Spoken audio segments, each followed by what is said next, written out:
자, 여러분 안녕하세요. 오늘의 한자어 124번째는 단서라는 단어입니다. 단서라는 단어는 제가 122번째 콘텐츠에서 이미 다룬 바가 있는데 동음이어로 단서, 조항에 나타난 단서에 대해서 한번 알아보도록 하겠습니다. 이번 영상은 해설본입니다. 단서, 바로 사전에서 찾아보니까 이렇게 돼 있었습니다. 법률 조문이나 문서 따위의 본문 다음에 그에 대한 어떤 조건이나 예외 따위를 나타내는 글. 이것만으로는 단서의 단이 어떤 뜻인지는 좀 파악하기 어렵습니다. 오히려 예전에 제가 소개했던 실마리 할 때의 그 단서, 좀 헷갈리는 부분이 있죠. 저도 사실 개인적으로는 이 단서 조항 할 때 단서에 대해서 한자에 대해 잘 몰랐습니다. 최근에 단서라는 실말이라는 표현을 하면서 동음이어를 찾아봤을 때, 물론 그 전에도 조금은 알고는 있었지만 확실하게 알게 되었습니다. 이 단서 조항에 대해서요. 이렇게 씁니다. 다만 단자죠. 거기다가 책서, 글서자를 쓰시면 되겠습니다. 자, 보시죠. 1933년 조선일보입니다. 축첩 금지령의 단서. 중국 샨동인 것 같아요. 산동성 정부 했는데 일부 일처주의를 하겠다. 예전에 축첩 제도가 상당히 문제가 되었던 모양입니다. 그래서 단서 조항이 있었다. 단서. 1966년 조선일보입니다. 근거는 단서 한 줄. 라고 돼 있고 단서라는 표현이 있습니다. 좀 재미있는 거는 이 기사에 보면 여러 가지 약자가 좀 나오는데요. 초점이라는 것 같습니다. 그렇죠? 점자를 보통은 정자세로는 이렇게 쓰고요. 그 다음에 약자로도 보통 이렇게 쓰는데 이 밑에 불화, 연화발을 그냥 이렇게 표현을 한 것 같습니다. 제가 가끔 우리나라에 있는 자막 중에 혹은 약자 중에 이런 글자를 본 적이 있는데 이렇게 글자를 점자를 이렇게 쓰는 거는 좀 특이해서 가져왔고요. 또 하나 결국 정치적 해결할 때 결자도 원래는 삼수변을 써야지 맞는데 이수변으로 얼음빙으로 썼다는 게 좀 특이합니다. 왜냐하면 이 결자는 우리나라에서도 일본에서도 약자라도 이렇게 삼수변이 맞고요. 중국에서 간체자로만 지금 이렇게 쓰고 있는데 1966년에 이 글자를 썼다는 것도 개인적으로 재미있어서 한번 이 기사를 한번 가져와 봤습니다. 그래서 단서라는 조항, 말 그대로 다만 이 단이죠. 이 조항이 이제 있는 것이 단서입니다. 단 뭐뭐로 시작하는 거 있죠. 뭐뭐는 예외로 한다라든가. 그래서 다만 단자가 들어왔기 때문에 단서라고 얘기를 하는 것입니다. 다만 단자 장음이고 3급에 배정되어 있습니다. 딴이기 때문에 아마 장음이 아닐까 생각이 듭니다만 어쨌든 사람인의 아침 단자로 이루어졌다. 근데 왜 다만이냐? 원래는 이 아침 단자가 여기서 해가 쭉 이제 올라오는 걸 말하는 거잖아요. 그러니까 살짝 얼핏 보이는 걸 말하는데 사람이 상반신만 드러내는 것을 단이라고 처음에 얘기했다고 합니다. 그런 거 보면 말이 되죠. 사람인의 아침 단자가 해가 살짝 보이듯이 아침에 보이듯이 우통만 이렇게 노출된 부분이라고 해서 보통 우통 벗을 단과 일치했다고 하지만 나중에 이제 우통을 벗다라는 단은 옷 의자를 넣어가지고 따로 나중에 만들어내고 이거는 이제 다만이란 뜻으로만 표현했다고 합니다. 사람이 상반신만 드러냈기 때문에 다만일까요? 어쨌든 이 자체로는 그렇게 뜻이 좀 통할 것 같지 않은 부분이 있습니다만 해가 조금만 보인다 정도로 해석을 하셔도 될 것 같습니다. 어쨌든 다만 단지의 뜻입니다. 소전해 보시면 이렇게 돼 있네요. 이렇게. 자, 보겠습니다. 다만 단자가 들어가는 단어는 많지 않습니다.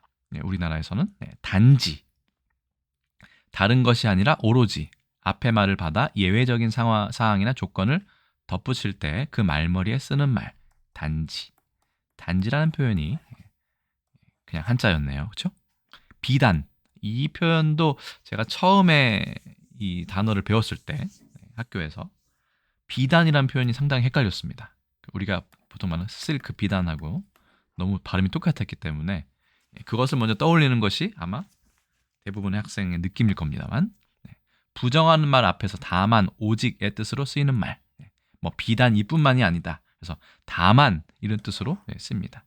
이것만 있는 것이 아니다 라는 뜻이지만 다만, 오직, 단지의 뜻과 거의 비슷하게 쓰이는 것을 알 수 있습니다. 상당히 재밌죠, 이것도. 부정어가 있지만 부정어가 제 기능을 발휘 못하는 그런 대표적인 경우가 아닐까 생각이 듭니다. 다만 일단 할 때 일단은 다른 뜻입니다. 다른 한자를 씁니다. 아침 단자를 씁니다. 일단 정지 이런 거 할 때는요. 자, 넘어가겠습니다. 다만 단자 알아봤고요. 글서자. 글서자도 지난번에 몇 번 설명을 드린 적이 있는데 재밌습니다. 갑골문을 보면 손이 이렇게 있고 붓이 있고요. 그죠? 손이 이쪽에 잡고 있고 밑에는 입 구자입니다. 원래는. 그래서 말을 하는 건데 나중에 그죠? 아래 이제 왈자가 들어간 셈이죠. 날 일자가 아니라 아래 왈자입니다. 말씀 왈자. 그래서 붓으로 설명을 하다. 말로 설명하듯이 라는 것이 글서가 되고 그런 것들이 모여서 책을 이루기 때문에 책서도 되고 있습니다. 붓율에 가로 왈자가 들어간 날 일자가 아닌 점에 주의하시면 되겠습니다. 글서 6급에 배정되어 있고요. 단어를 보시면 서재, 서방, 서가 이렇게 되어 있습니다. 뭔가 비슷합니다. 서재, 서적을 갖추어 두고 책을 읽거나 글을 쓰는 방, 서방, 그렇죠? 역시 책이 있는 방입니다. 서가는 실형이니까 그런 선반을 나타냅니다. 책을 꽂는 문서나 책 따위를 얹어두거나 꽂아두도록 만든 선반. 서재, 서방, 서가인데 이 중에 재밌는 것이 서방입니다. 지금 우리가 김서방, 박서방 할 때 그 서방도 지금 쓰고 있죠. 원래는 벼슬이 없는 사람의 성 뒤에 붙여 이르던 말이라고 합니다. 그러니까 아주 높은 직책이 또 아니고 말단의 직책도 없는 그런 사람을 뭐 김서방, 박서방이라고 하는 것 같습니다. 근데 지금은 남편을 낮잡아 이르는 말이죠. 남편도 한자인데 그렇죠? 남편입니다. 재밌죠? 여편도 있었는데 여편은 뒤에 내를 하나 붙여서 여편네라고 하면 남편과는 달리 상당히 낮춰 부르는 말이 되어버렸죠. 자, 그래서 서재, 서방, 서가 보셨고요.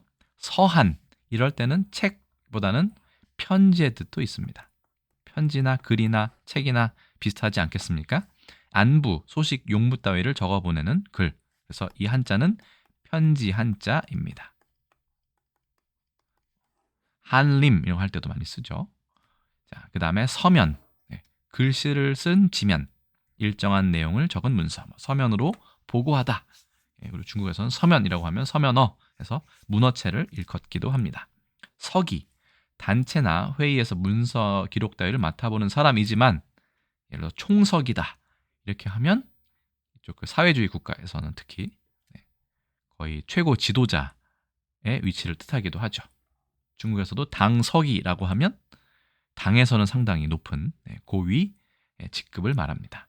서기를 그냥 글씨나 옮겨 쓰는 서기라고 생각하면 좀 곤란한 경우가 있는 것이죠. 서기에 대해서도 다음에 기회가 되면 한번 따로 떼어내어 설명드릴 수 있도록 하겠습니다. 그 다음에 서로 끝나는 단어도 많이 있습니다. 비서, 사서, 조서 있네요. 비서 같은 경우는 이 보일 시자를 이렇게 쓰이기도 하고 그 다음에 아예 벼화자를 쓰기도 하죠. 벼화자는 이제 속자입니다만 어쨌든 이게 본자이기 때문에 이걸 가져왔습니다. 일부 중요한 직위에 있는 사람에게 직속되어 있으면서 기밀 문서나 그래서 비서입니다. 영어로도 secretary라고 하죠. secret이 들어간 사무를 맡아보는 직위. 이 비서에 대해서도 다음에 기회가 되면 또 설명을 드릴 수 있도록 하겠습니다. 사서 우리가 그 뭐 사제니 그렇죠? 사법인이 할 때 사자가 맡을 사자였죠. 그렇죠? 맡는 사람도 되기 때문에 서라는 거는 저 서적을 맡아보는 직분이나 그런 사람을 사서라고 얘기하죠. 보통 도서관에서 많이 쓰이고요. 경찰서에서 자주 나오는 단어 중에 조서라고 있죠. 조사한 사실을 적은 문서다. 조서. 그 다음에 칙서가 있죠. 임금이 특정인에게 훈계하거나 알릴 내용을 적은 글이나 문서. 칙서, 칙자입니다. 이 글자가. 낙서도 있죠. 가지런하게 쓴 게 아니라 여기서 따 저기서 따 따로 함부로 떨어 놓아서 쓰는 메모 같은 거죠. 우리가 하는 낙서. 보통 이렇게 정렬, 가지런하게 쓰지 않죠. 낙서는 여기 썼다가 저기 썼다가 이렇게 낙서죠.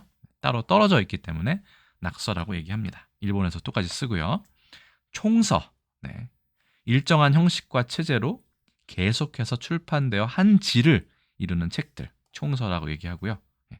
통일하지 않고 가지가지 책들을 모음, 그래서 뭐 총집이라고도 하고, 이게 뭔가 시스템이 있는 것도 총서, 시스템이 없는 것도 다 모아놓으면 총서 이렇게 얘기하기도 합니다.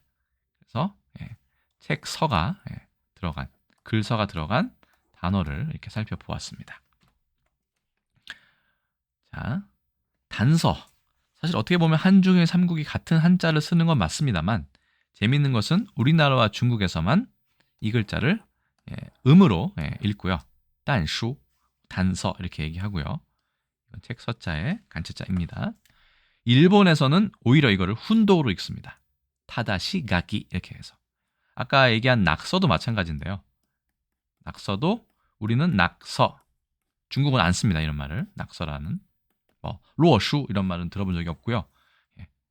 일본에서는 라그 가기라고 얘기합니다. 그러니까 이것도 일본에서는 훈독으로 처리하는 걸 알 수 있죠. 자, 어쨌든 타다시가 다만이라는 뜻이고 다만 쓰임, 씀 이런 거니까 역시 단서와 뜻은 일맥상통하지만 이거는 단쇼 이렇게는 얘기하지 않는다라는 것을 알 수 있습니다. 자, 영어로 보시면 condition 혹은 string도 비슷하겠네요. 어떤 단서 같은 게 condition도 되고요. 그다음에 proviso, proviso라는 말은 저는 이번 기회에 처음 들어봤는데 이것도 공식적인 문서의 단서 조항의 뜻이 있다고 합니다. 그래서 오늘 보신 단어는 단서, 다만 단자에 글서, 책서자다. 다만 이거를 끝단자에 실마리 서자가 결합되는 이 단서, 클루와는 좀 구별을 해야 되겠다 라는 뜻에서 의미에서 한번 설명을 드려보았습니다. 어떠셨나요? 단서의 단자가 다만 단자라는 사실, 뭔가 직관적이고 명확하죠? 이 사실을 알고 계시면 단서 조항할 때도 뭔가 조금 더 명확하게 이해하실 수 있으리라 생각합니다. 그래서 오늘의 한자어 124번째 해설본 설명은 여기까지입니다. 여기까지 시청해 주셔서 감사하고 저는 또 다음에 다른 컨텐츠로 인사드릴 수 있도록 하겠습니다. 모두 고생 많으셨습니다. 안녕히 계세요.